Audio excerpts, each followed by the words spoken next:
Marcos capítulo 15, versículos 33 al 41, y si se puede poner en pie, le pido que lo haga para que leamos la palabra de Dios.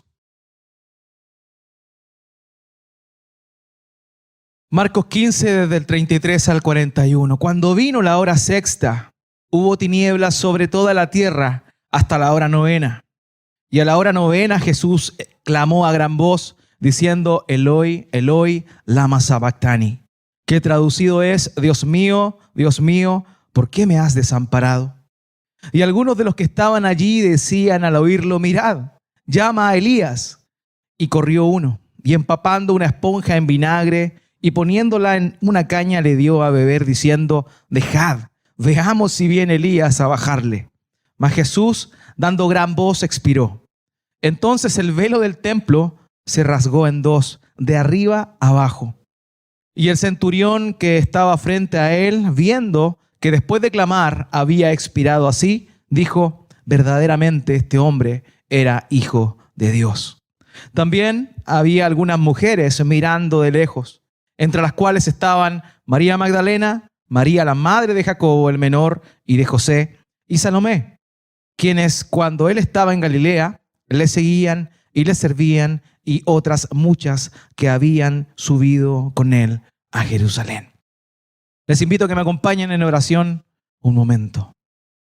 Padre, Dios del cielo, de la tierra, creador, todopoderoso, soberano, santo, hemos venido esta mañana con el propósito de darte gracias a través del cántico, de depender de ti por intermedio de la oración, pero también de oír tu voz a través de tu palabra.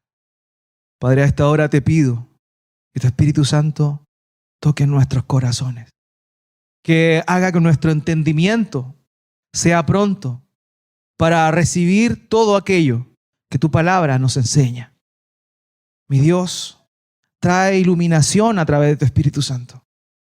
Padre, te pedimos que sea glorificado en medio nuestro a través de la predicación de tu palabra. Padre, te pido que me ayudes a mí como pastor a poder proclamar tu verdad, anunciar lo que tú quisiste expresar aquí, y que podamos ser todos animados, desafiados y confrontados con tu verdad. Padre, creo en tu Espíritu Santo y en el poder y en la obra que Él desarrolla en cada uno de los que estamos acá. Mi Dios, sé que tu palabra no vuelve vacía y que da y cumple el propósito por el cual tú la enviaste. Por eso te pido esta mañana que convenzas de pecado, de justicia y de juicio, y también que nos lleve a glorificar a Cristo. Gracias te damos, mi Dios, en el nombre de Jesús. Amén y amén. Puede tomar asiento.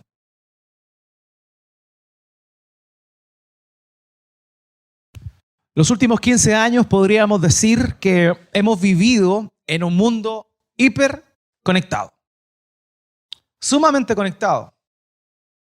Recuerdo en la antigüedad cuando uno quería comunicarse, cuando era muy pequeño, uno quería comunicarse con algún familiar que vivía lejos, uno le escribía cartas, cuando el teléfono no era algo que estaba al alcance de todos. Uno le escribía cartas y en eso de un mes recibía, en el mejor de los casos, respuesta.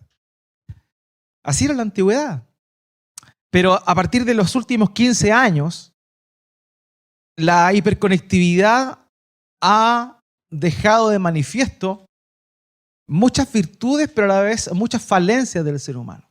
Y es increíble cómo en un mundo donde tenemos en nuestras manos la posibilidad de conectarnos con personas que están muy lejos en otros países, aún así, el día de hoy, ¿qué día es hoy? El 8 de mayo del año 2022, muchas personas todavía se sienten solas. Y es una paradoja tremenda, porque en esta hiperconectividad, el sentimiento de vacío, el sentimiento de soledad sigue presente. Y es cierto, hay muchas situaciones que pueden generar que una persona esté sola, pero aparte que se sienta sola. Porque una cosa es estar acompañado y otra cosa es que los que están a tu alrededor no te acompañen. Y eso es algo que vemos el día de hoy. Hoy se siente mucho la soledad, se siente mucho el abandono.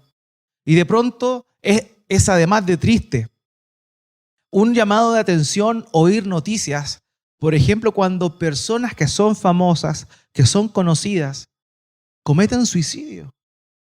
Personas que la gente las admira, que quiere estar con ellas, pero aún así, en el interior de su corazón, están completamente solos. La soledad causa múltiples consecuencias negativas en las personas y simplemente quiero mencionar algunas. Por ejemplo, un cansancio tanto a nivel físico como emocional, depresión, ansiedad, sensación de abandono, vacío, miedos, incertidumbre, pensamientos negativos que las personas tienden a ser excesivamente críticas consigo mismos. Estoy solo porque en realidad no soy buena persona o porque en realidad la gente no me quiere. ¿Por qué no me quieren? Y se comienzan esos cuestionamientos. Aparte de aquello, otra consecuencia es que las personas en ese afán de ser aceptados por los demás comienzan a juntarse con personas que normalmente las otras personas no se juntan, con el fin de generar un vínculo y de esa manera poder, por lo menos, no sentir esa sensación. La dificultad para entablar relaciones sociales o también para profundizar en ellas, la baja autoestima y la percepción negativa de uno mismo, como lo mencionaba. Hoy hay muchas personas que por distintas razones de la vida están y se sienten solas. Hoy, hermanos, vamos a hablar de la soledad, pero vamos a hablar de el momento de soledad más grande que una persona que haya pisado la tierra sintió. Vamos a hablar de abandono. El título del sermón de esta mañana es Abandonado. ¿Para qué? Hoy vamos a ver 3 razones por las cuales nuestro Señor Jesucristo fue abandonado en la cruz. 3 razones por las cuales nuestro Señor Jesucristo fue abandonado en la cruz. En primer lugar, vamos a ver que Él fue abandonado para romper aquello que nos separaba de Dios. En segunda instancia, vamos a ver que Él fue abandonado para que los que no son judíos pudiesen conocer a Dios. Y en tercer lugar, vamos a ver que Él fue abandonado y experimentó la soledad para que todos tuviesen la oportunidad de seguirle y servirle. La semana pasada vimos cómo es que el Señor fue crucificado. Vimos cómo es que Él, en el momento en el cual fue llevado al Gólgota, el monte de la calavera, se le ofreció a beber vino mezclado con mirra, el cual era de alguna manera un analgésico que adormecía sus sentidos, con el propósito de que Él no sintiera todo el sufrimiento que conllevaba el experimentar la cruz. Los científicos que han estudiado esto, en función a toda la información que se ha encontrado, señalan que verdaderamente el ser crucificado era una ejecución sumamente cruenta. Cruenta, porque cada vez que alguien crucificado respiraba, sentía que su espalda se le partía por la posición en la cual se encontraba. La presión que el cuerpo ejercía sobre los brazos y los pies descansaba en la zona abdominal y la zona justamente donde encontramos nuestra zona torácica, donde está la capacidad que tenemos para respirar. El diafragma se comprimía y verdaderamente costaba el respirar. Cada respiración era un verdadero suplicio. Pero Él no bebió la copa. Él se había determinado a sufrir cada uno de los sufrimientos que merecía el pagar por tu pecado y el mío. Luego de eso, vimos cómo es que cómo fueron repartidos sus vestidos.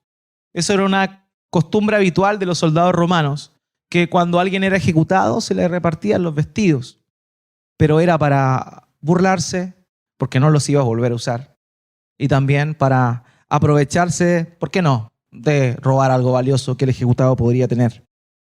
También vimos cómo sobre él fue puesta la causa de su muerte, el rey de los judíos.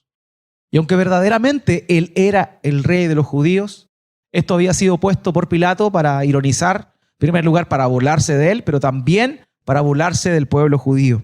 Ahí está su rey, crucificado, muerto, como todo aquel que quiere levantarse en contra del imperio. El relato que vimos nos contaba que fue crucificado junto a dos hombres impíos, inicuos, dos subversivos que muy probablemente habían estado en la revuelta junto con Barrabás, aquel que había sido liberado. Vimos cómo es que continuaron burlándose del Señor, cómo es que se burlaban y decían: a otros salvó, ¿por qué no se salva a sí mismo? Con ironía los transeúntes miraban al Señor y meneaban la cabeza. Los propios religiosos, los sacerdotes, quienes estaban encargados de consolar a los más necesitados, se burlaban y clamaban a gran voz, riéndose de él. Y así era el escenario que nos encontramos en la cruz. Vemos aquí, el texto nos cuenta que el Señor lleva colgado en la cruz desde las 9 de la mañana aproximadamente. Y estamos en el relato que acabamos de leer al mediodía. La hora sexta era justamente la hora del mediodía. Y ahí sucedió algo realmente sobrenatural. El texto dice que el día se volvió oscuridad. El día se volvió negro, se volvió gris. Y esto es importante verlo por una razón sencilla. Es imposible que hubiese ocurrido ese día, en ese año, un eclipse solar. La razón es porque la Pascua se celebraba en luna llena y en luna llena no puede haber eclipse solar. Lo que estamos viendo aquí es que de manera sobrenatural el día, el mediodía, cuando el sol está en todo su esplendor, se oscureció. Se oscureció, hubo tinieblas. Este realmente fue un acto sobrenatural de Dios. No era posible que esto se diera así. Ahora, en el lenguaje del Antiguo Testamento, las tinieblas tenían una representación clara. Las tinieblas hablaban de juicio, del juicio divino. Por ejemplo, en Amós capítulo 8, versículo 9 al 10, dice la palabra: y sucederá en aquel día, declara el Señor, yo haré que el sol se ponga al mediodía y que la tierra en pleno día se oscurezca. Entonces cambiaré sus fiestas en llanto y todos sus cantos en lamento. Pondré cilicio sobre todo lomo y calvicie sobre toda cabeza. Haré que sean como duelo por hijo único y su fin como día de amargura. Las tinieblas eran una representación del juicio de Dios, de la ira de Dios desatada. No olvidemos que de las 10 plagas que se dieron en Egipto, las 10 plagas cuando Dios mandó a Moisés a librar a el pueblo hebreo de la esclavitud egipcia luego de 430 años viviendo allá, la 9ª plaga fue la plaga de la oscuridad. La plaga de la oscuridad. Y la plaga de la oscuridad decía o mostraba que nadie en la tierra de Egipto, salvo en la tierra de Gosén, donde se encontraban los hebreos, pero en la tierra de Egipto nadie veía a quién estaba al frente. Era una oscuridad, unas tinieblas tremendas que no les permitían contemplar a quienes tenían al lado. Curiosamente, lo que vemos ahí en Egipto fue las tinieblas antes de la muerte de los primogénitos. Bueno, en esta oportunidad, miles de años después, las tinieblas vinieron antes de la muerte del verdadero primogénito, del primogénito Hijo de Dios. Así es como se dieron 3 horas de profunda oscuridad, densa oscuridad, porque en la cruz estaba pasando algo tremendo. La ira de Dios se estaba desatando. El juicio de Dios se estaba llevando a cabo. No contra el pueblo, no contra la nación rebelde, no contra ti o contra mí, sino contra su Hijo unigénito, Cristo Jesús. Dios estaba derramando su ira sobre su propio Hijo. Él estaba ahí, había quedado solo, e incluso la luz del sol lo abandonó. No hay un momento de mayor soledad, de mayor abandono, que el que el Señor Jesucristo experimentó ahí. La Biblia declara que el Padre y el Hijo habían estado en una unidad íntima desde antes de la fundación del mundo, desde la eternidad. Pero en ese momento, el Hijo quedó solo. El Hijo quedó abandonado. Daniel capítulo 9, versículo 26, curiosamente nos habla de la muerte del Mesías y declara algo sorprendente. Dice Daniel 9:26, después de las 72 semanas, el Mesías será muerto y no tendrá nada. Y eso fue precisamente lo que pasó ahí. El Señor Jesús no tenía nada. Totalmente abandonado, totalmente despreciado. En primer lugar, por sus discípulos, quienes antes incluso de ser condenados ya habían huido. El pueblo prefirió gritar el nombre de Barrabás antes que su nombre para ser liberado. Abandonaron sus amigos, lo abandonó el pueblo al cual trajo tantos bienes y bendiciones. Y en este momento lo abandonó el Padre. Ahora debemos entender bien que el horror que sintió Jesucristo en Getsemaní era justamente lo que estaba experimentando ahora.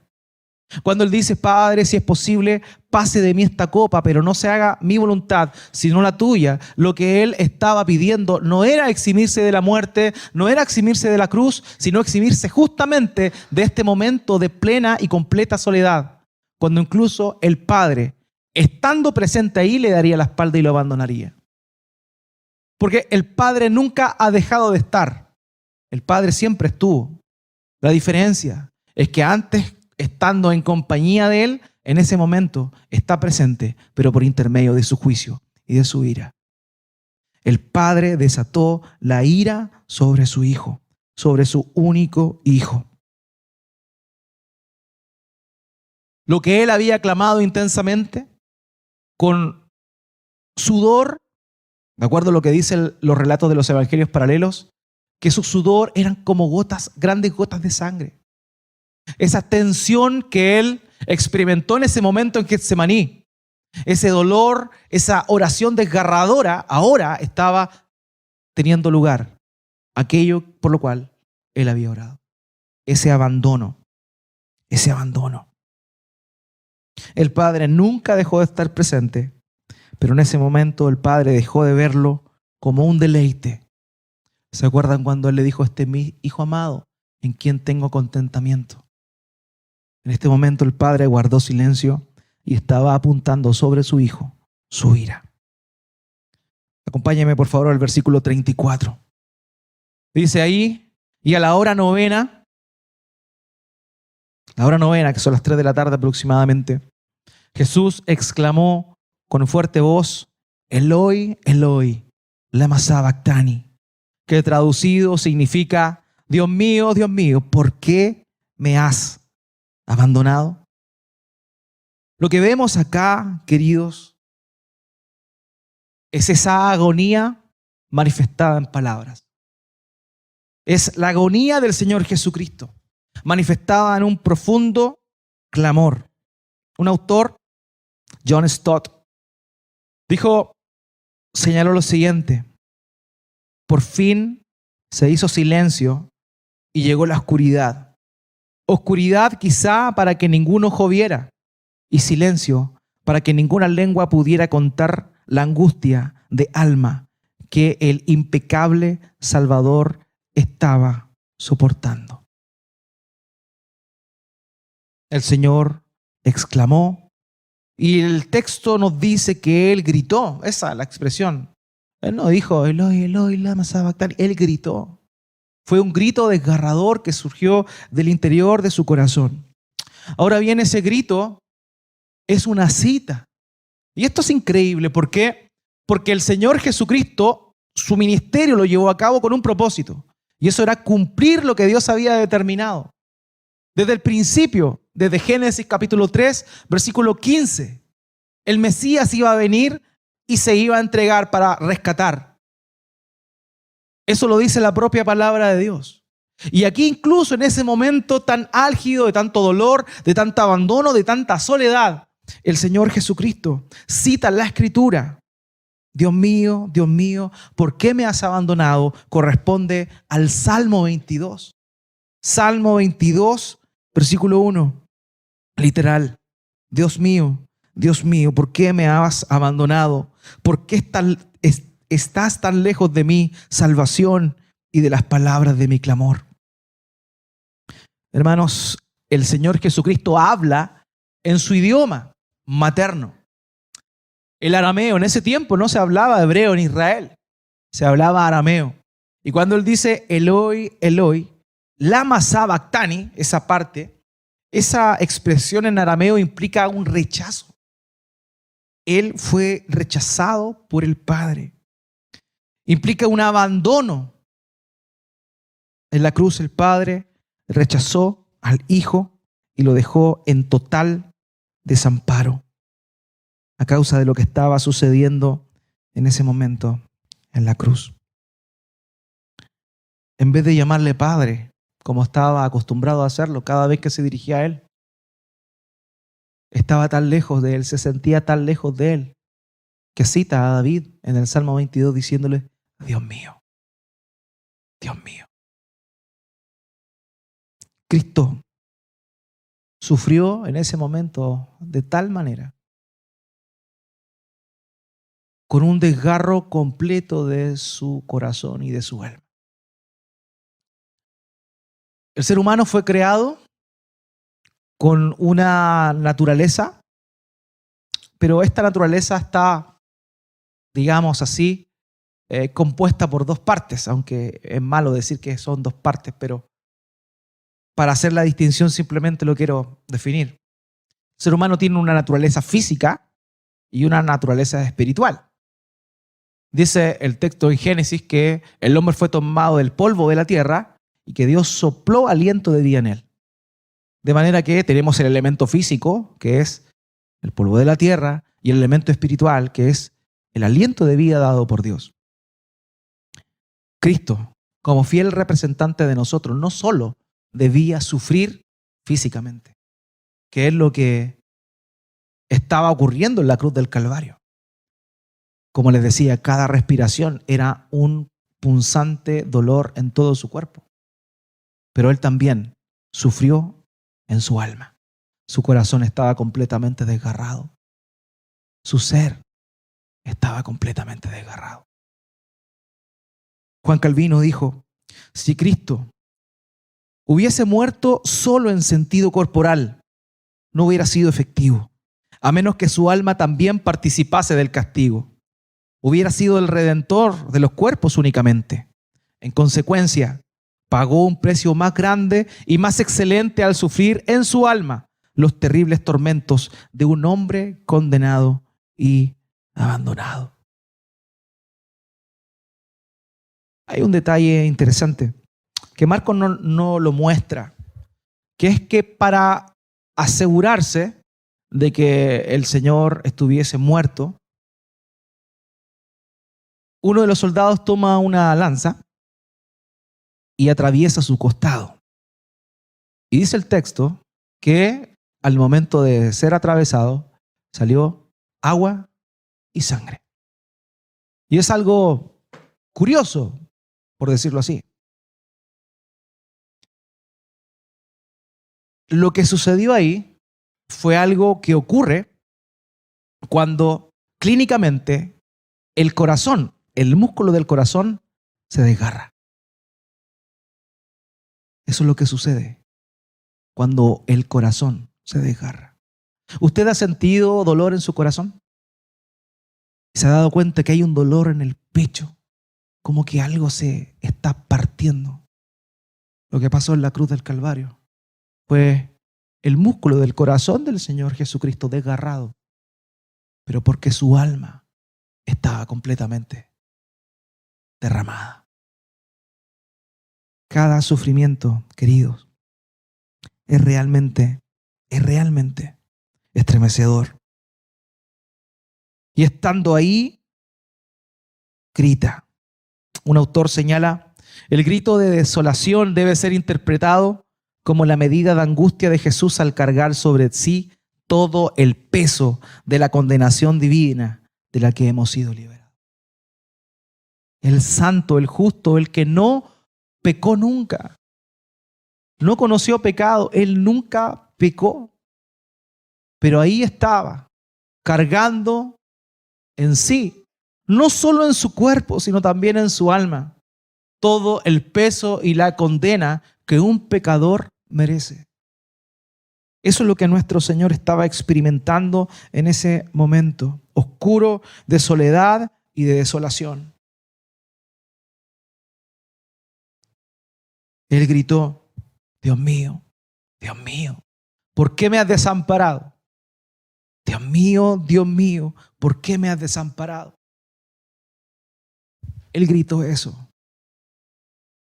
para que tú no tengas que gritar aquello por la eternidad.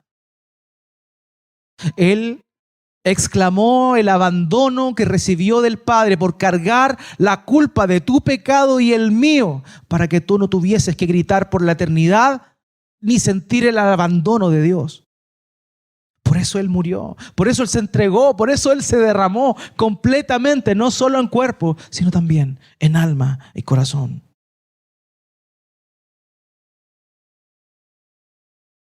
Muchas veces se piensa que todas las religiones llevan a Dios. No, todas las religiones llevan a Dios, todos los caminos llevan a Dios.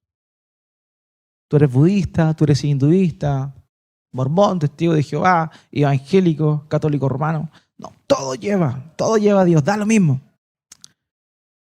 El cristianismo es la única fe que dice que Dios mismo sufrió y que Dios mismo gritó de sufrimiento.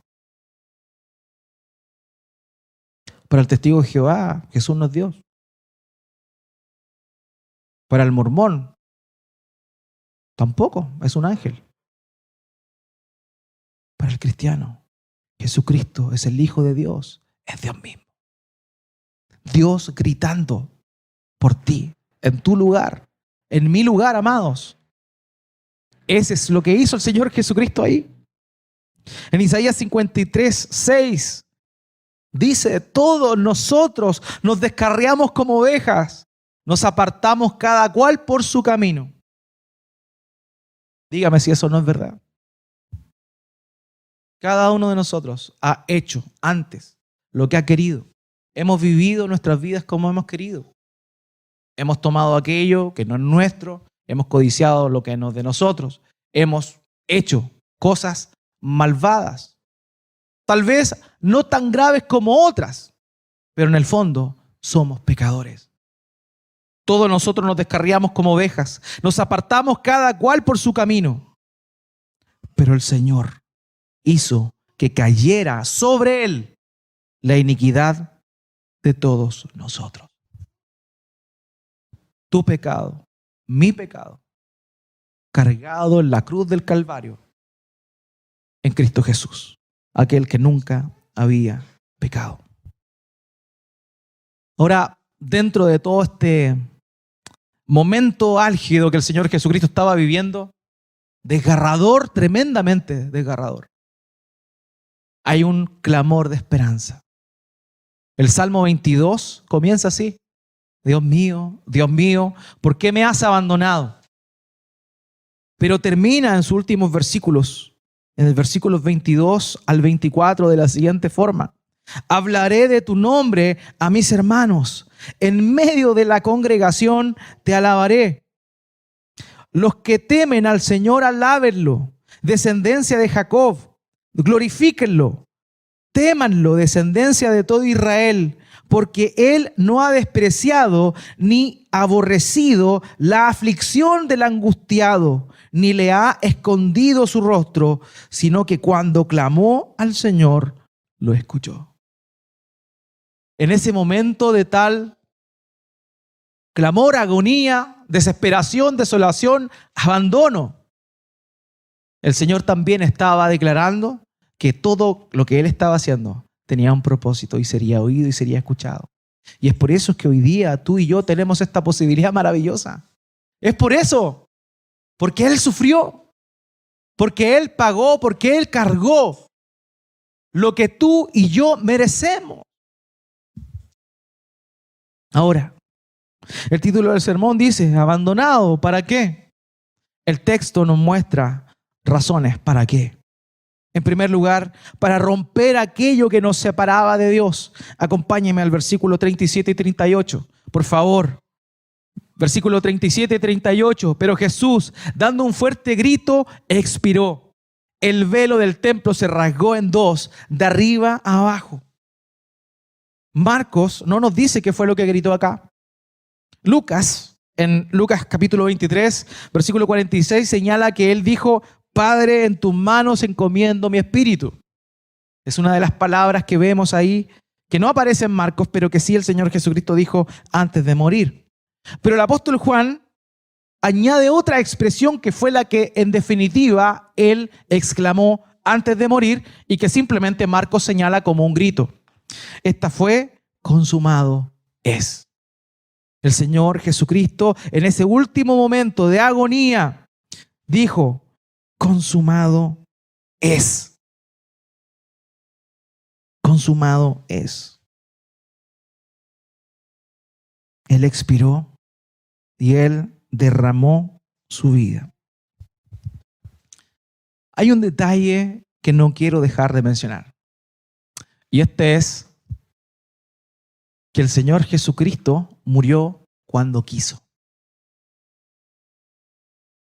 En Juan capítulo 5 Él dijo: yo tengo el poder para dar mi vida y tengo el poder para volverla a tomar. El Señor Jesucristo murió cuando Él decidió morir, porque en Él estaba la vida. Él era la vida. En ese momento Él decidió morir, decidió entregarse, decidió darse. ¿Para qué? Para que nosotros podamos ser acercados a Dios. Aquí el versículo 38 nos dice algo interesante. Dice: el velo del templo se rasgó en dos, de arriba a abajo. Para poder entender esto, queridos, es necesario que entendamos algo. Es necesario que veamos y sepamos que la condición del ser humano cuando nace en este mundo es de separación. El hombre nace separado de Dios. Nacemos separados de Dios. Es cierto, es una realidad. Y no es una realidad porque la diga yo, es la realidad que la palabra de Dios señala. En Efesios capítulo 2, versículo 12, dice: recuerden que en ese tiempo ustedes estaban separados de Dios. Está hablando de los efesios, quienes conocieron a Cristo, pero antes ellos se encontraban separados de Dios, separados de Cristo, excluidos de la ciudadanía de Israel, extraños a los pactos de la promesa, sin tener esperanza y sin Dios en el mundo. Queridos, esa es la condición del ser humano, muertos en delitos y pecados. Nacemos así, nacemos separados de Dios. A nuestros hijos nadie tiene que enseñarle a hacer lo malo, lo traen por defecto. Nadie le enseña a mentir y mienten. Nadie le enseña a ocultar y ocultan. Nadie le enseña a ser egoísta y dicen: es mío. Antes de mamá, es mío. Eso es lo que pasa. La confesión belga señala lo siguiente con respecto a la condición del hombre. Dice así: pues el hombre transgredió el mandamiento de vida que había recibido, Adán, y por el pecado se separó de Dios, que era su vida verdadera, habiendo pervertido toda su naturaleza, por lo cual se hizo culpable de la muerte física y espiritual. Y habiéndose hecho impío, perverso y corrompido en todos sus caminos, ha perdido todos los excelentes dones que había recibido de Dios, no quedándole de ellos más que pequeños restos. Si hay algo de bondad en el mundo hoy, son los pequeños restos que quedan de la imagen de Dios grabada en el ser humano. Es eso. Pero el hombre, por naturaleza, nace separado de Dios. Esa es la condición. El templo del Antiguo Testamento, primeramente el tabernáculo y luego el templo, representan de una manera gráfica la relación del hombre con Dios. El templo era un lugar donde se ofrecían los sacrificios que cumplían un propósito, y esto era que el derramamiento de sangre de animales emulaba o apuntaba a la posibilidad del perdón de los pecados. El tabernáculo y el templo estaba dividido en tres partes. La primera parte era el atrio, el lugar donde las personas iban con sus sacrificios, no sus sacrificios porque ahí se sacrificaban, iban con sus animales y ahí todos podían entrar porque era el lugar donde los sacerdotes recibían los animales para ser sacrificados. Luego de haber sido muerto el animal y derramada su sangre, vertida su sangre, el sacerdote podía entrar, solo el sacerdote podía entrar a un lugar que se llama el lugar santo. Y en ese lugar solamente los descendientes de Aarón tenían la posibilidad de servir a Dios. Ahí habían tres artículos. Uno era la mesa con los panes de la proposición. El otro era el candelero, que representaba la presencia de Dios alumbrando el pueblo. Y también al medio nos encontramos con el altar del incienso. Hasta ahí solamente podían entrar los sacerdotes. La gente había quedado fuera. El pueblo pecador quedó afuera. Solamente los santificados para esa labor podían entrar al lugar santo. Pero más allá, atrás del lugar santo, había un pequeño lugar. Y ese lugar era el lugar santísimo, donde Dios venía y posaba. Y en ese lugar solamente podía entrar el sumo sacerdote una vez al año, en el día de la expiación, el Yom Kippur. Y en ese día, con la sangre de corderos, de animales, llegaba al lugar santísimo para pagar con esa sangre el pecado del pueblo. Entre el lugar santo y el lugar santísimo había un velo grueso. En ese tiempo, estamos hablando del tiempo del templo de Herodes, era un telón muy grueso y sumamente alto. Y el texto dice que cuando el Señor Jesucristo expiró, este velo que separaba el lugar santo del lugar santísimo se partió en dos, de arriba a abajo. De arriba a abajo. De arriba a abajo. Eso significa que no fue partido por alguien. No fue partido por una persona. Fue partido por Dios mismo. Porque cuando Cristo muere, la muralla de separación que había para entrar delante de la presencia de Dios, que representaba el lugar santísimo, fue rota. Ya no hay barrera. Ya no hay una separación. Ahora se puede entrar a ese lugar. Por eso es que la muerte de Cristo en primer lugar, ese abandono que Él recibió, nos trae a nosotros la posibilidad de poder entrar a su presencia, de poder presentarnos delante de Él, de poder relacionarnos con Él, porque antes eso era imposible. No se podía, no había forma, no había manera. El Señor Jesucristo dijo: nadie puede conocer al Padre sino el Hijo, y a quien el Hijo le da a conocer. Queridos, no hay nadie que pueda llegar a Dios por otro camino que no sea Jesucristo.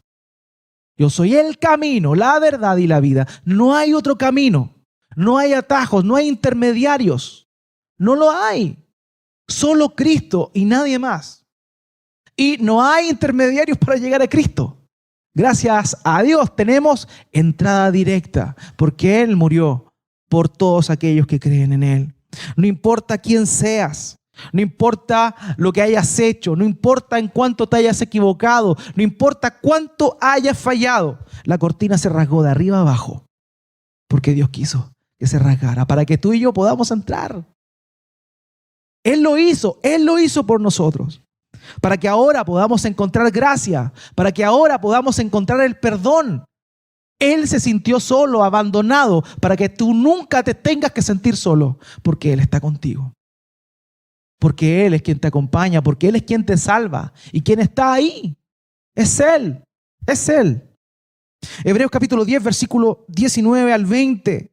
Entonces, hermanos, puesto que tenemos confianza para entrar al lugar santísimo por la sangre de Jesús, por un camino nuevo y vivo que Él inauguró para nosotros por medio del velo, es decir, su carne.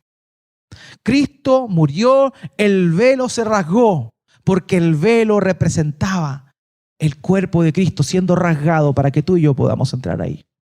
Para que tú y yo podamos entrar a la presencia de Dios. Cristo murió, entregó su cuerpo, derramó su alma por completo para reconciliarnos con el Padre. Porque estábamos separados de Él. Él estaba allá, nosotros estábamos acá. Él vino a romper esa cortina que nos dividía. Romanos capítulo 5, versículo 10. Porque si cuando éramos enemigos fuimos reconciliados por Dios por la muerte de su Hijo, mucho más, habiendo sido reconciliados, seremos salvos por su vida. La muerte del Señor es la que nos permite entrar en comunión con Dios. Ahora tenemos confianza, podemos acercarnos al trono de gracia para recibir misericordia. El trono de gracia era el nombre que recibía el propiciatorio que se encontraba sobre el arca del pacto, donde la presencia de Dios venía. Cuando dice el Hebreos capítulo 4, versículo 16, acerquémonos con confianza al trono de la gracia, se está refiriendo a ese lugar, el altar donde estaban los querubines, donde la presencia de Dios venía con el pueblo a compartir. Hoy podemos acercarnos confiadamente, recibir misericordia, hallar gracia, porque Él se entregó por nosotros. Así que Él sufrió el abandono. ¿Para qué? Para que nosotros hoy podamos acercarnos a aquello que nos separaba de Dios. Eso es lo primero. Lo segundo que vemos acá, queridos, versículo 39, acompáñame por favor. Viendo el centurión que estaba frente a él, la manera en que expiró, dijo, en verdad, este hombre era hijo de Dios. Querido, Dios, cuando Adán peca, deja de relacionarse con el ser humano y en muy pocas oportunidades comienza a establecer relación apareciéndosele a algunas personas. Bueno, a quien escogió para volver a restablecer su comunión fue Abraham y su descendencia, usando a Abraham como un medio para que todas las naciones posteriormente pudiesen llegar al conocimiento de Dios.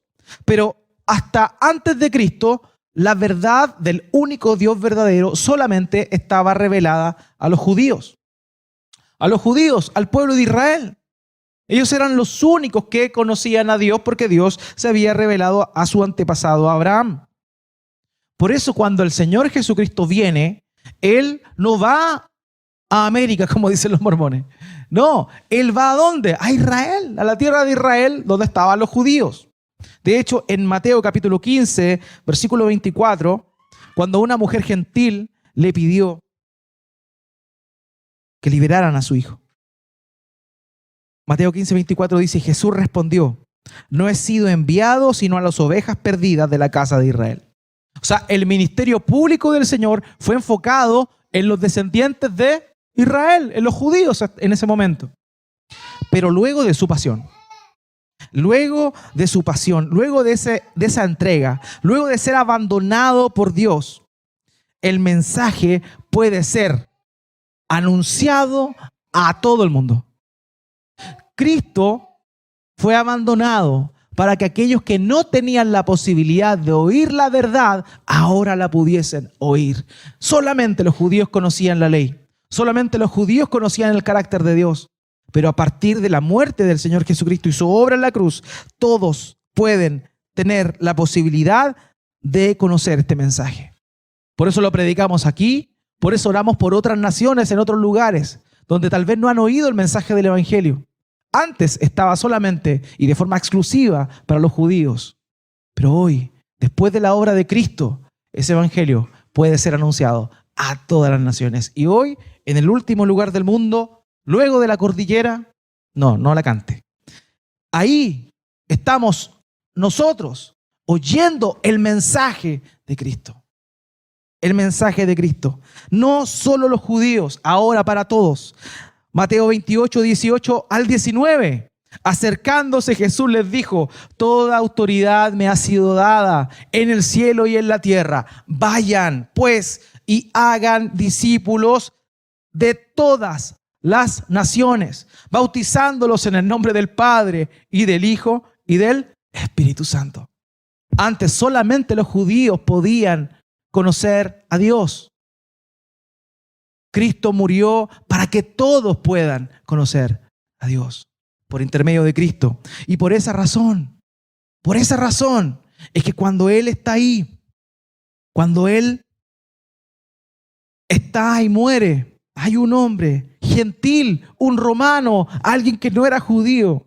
Y al ver lo que sucedió, nos encontramos con el primer fruto de la obra de Cristo.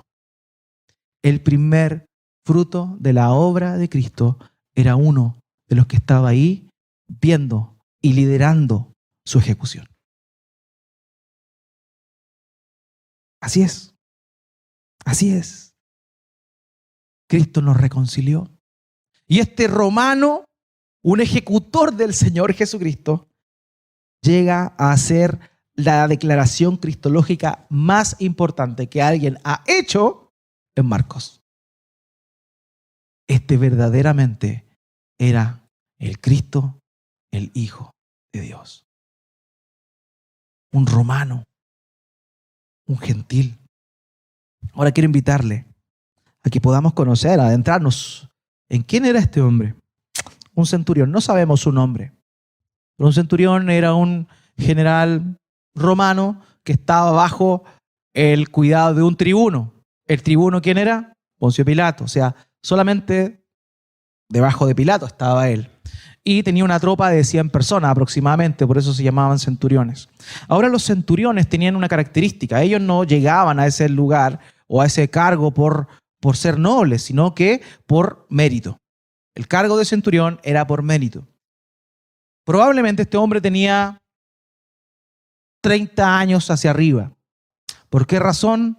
Porque esa era la edad en la cual se premiaba a quienes habían servido en la guerra con valentía, en el campo de batalla, para que llegasen y terminaran siendo centuriones.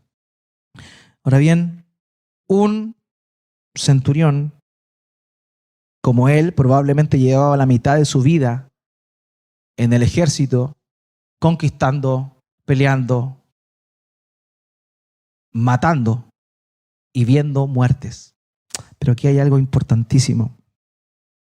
Ese día le tocó ver algo que lo impactó. Probablemente tú y yo vamos a ver morir a 1, 2, 3 personas en el mejor de los casos, en vivo y en directo. Pero a este hombre le tocó presenciar la muerte de muchas personas. Pero esta muerte en particular lo impactó. Lo impactó. Lo impactó. ¿Qué habrá sido? Pudo ser su comportamiento. El comportamiento del Señor en esa situación. Pero también las señales que acompañaron esto. Cuando el Señor Jesucristo murió, vinieron las tinieblas. ¿Se acuerdan? 3 horas en esas tinieblas. Pero también hay otro detalle que Marcos no cuenta, pero que sí, Mateo sí, lo comparte, que es un terremoto. Cuando Cristo murió, aparte de 3 horas de tinieblas, hubo un gran terremoto. Algo realmente sobrenatural estaba pasando. Y este hombre vio lo que estaba sucediendo, pero también vio la actitud de Cristo, las palabras de Cristo, la forma en la cual el Señor Jesucristo estuvo en la cruz es realmente impactante. Realmente impactante. De verdad es tremendo lo que vemos nosotros acá. De verdad, vemos cómo Él, estando ahí, en un momento de suplicio, en un momento de prueba, Él está clamando, orando por los que están ahí. Otro texto nos dice, Padre, perdónalos, porque no saben lo que hacen. El centurión estuvo como testigo viendo lo que el Señor estaba diciendo. ¿Se acuerdan que una compañía de 600 soldados lo acompañó durante todo el camino hacia la cruz burlándose de él? Él presenció todo eso. Vio todo eso. Y también vio cómo Cristo murió orando a su Padre, murió orando por sus verdugos y murió clamando. Y sobre todo, como lo señalé hace un rato, murió cuando Él quiso. Esto impactó a este hombre. Esto impactó a este hombre. Y llega a hacer esta declaración por la cual justamente los líderes religiosos de allá le mataron. ¿Se acuerdan? El sumo sacerdote le pregunta, ¿eres tú el Cristo, el Hijo del bendito? Cuando él dice, yo soy, ellos declararon su muerte o condenaron a muerte. Este hombre, un pagano, un asesino, un hombre violento, al ver a Cristo, nuestro Señor, muriendo en la cruz, no pudo concluir otra cosa, que este es verdaderamente el Hijo de Dios. El primer gentil en hacer tamaña declaración cristológica. Lucas capítulo 23, versículo 47, dice esto. Al ver el centurión lo que había sucedido, glorificaba a Dios. Glorificaba a Dios. Centurión romano, un ejecutor. Esto es tremendo. Esto es tremendo.